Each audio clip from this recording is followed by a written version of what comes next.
গাছ লাগানো, গাছ চুরি হওয়া, গাছ তুলে দেওয়ার জন্য ক্যামেরা লাগিয়েছে। তখন সে দেখেছে, আমাদেরকে ডেকে দেখিয়েছে। ওইটা দেখে আমরা চুপ থাকতে পারছি না। কি দেখলেন আপনারা?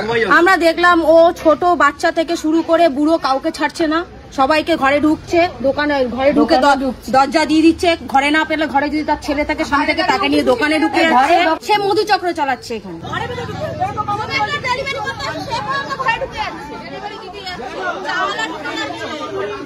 দাদা, আমি ছোটবেলা থেকে বৃক্ষরোপণ করতে ভালোবাসি। আমার বাড়ির চারিদিকে দেখুন নানা রকমের বৃক্ষ লাগানো আছে। আমার এলাকায় এই পাশে একটা টাইম কল, এই টাইম কলের মধ্যে অনেক মা বোনরা জল নিতে আসে, দিয়ে কড়া রোদ্রে আমি এখানে গাছ লেগেছি। অনেক মা বোন এখানে দাঁড়িয়ে গাছের তলায় হাওয়া খায়, গাছের তলায় ছাওয়া নেয়, এবং যারা এখানে ডেলি ফেরি করে তারা পর্যন্ত গাছ তলায় ছাওয়া নেয়।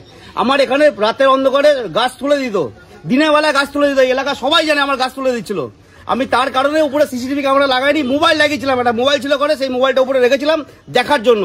সেইটা দেখতে গিয়ে কেঁচো ঘুর থেকে কেউটা বেরিয়ে গেছে। কারণ এই যে মহিলা, এর নাম হচ্ছে মালা বৌদি, সারা কর্ণগর কেন হুগলিতে ফেমাস উনি। মালা বৌদি ফেমাস। আপনি যে কোনো জায়গায় ল্যান্ডমার্ক বলবেন কোথায় বাড়ি, মালা বৌদি সবাই চেনে। ব্যাংক থানা চিনুক আর না চিনুক, মালা বৌদিকে সবাই চেনে। জবের থেকে বঙ্গজননীর প্রেসিডেন্ট হয়েছিল, জবের থেকে বাড়ির মধ্যে ব্যবসা শুরু করে দিয়েছিল। এর পিছনে কোনো বড় মদতদাতা ছিল, যার জন্য আজকে এটা হয়েছে।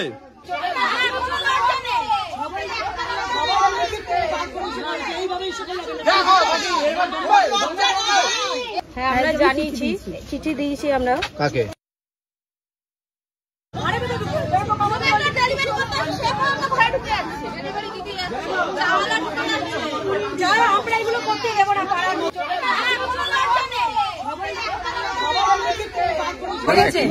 অনেকদিন ধরে চলছে এটা, আমরা অনেকদিন আগে শুনেছি, কিন্তু আমরা যখন প্রমাণ পেলাম তখন আমরা বিশ্বাস করলাম। গাছের জন্য সে ক্যামেরা লাগিয়েছিল, সেই ক্যামেরা গাছের বদলে এইটা ধরা পড়ে গেছে।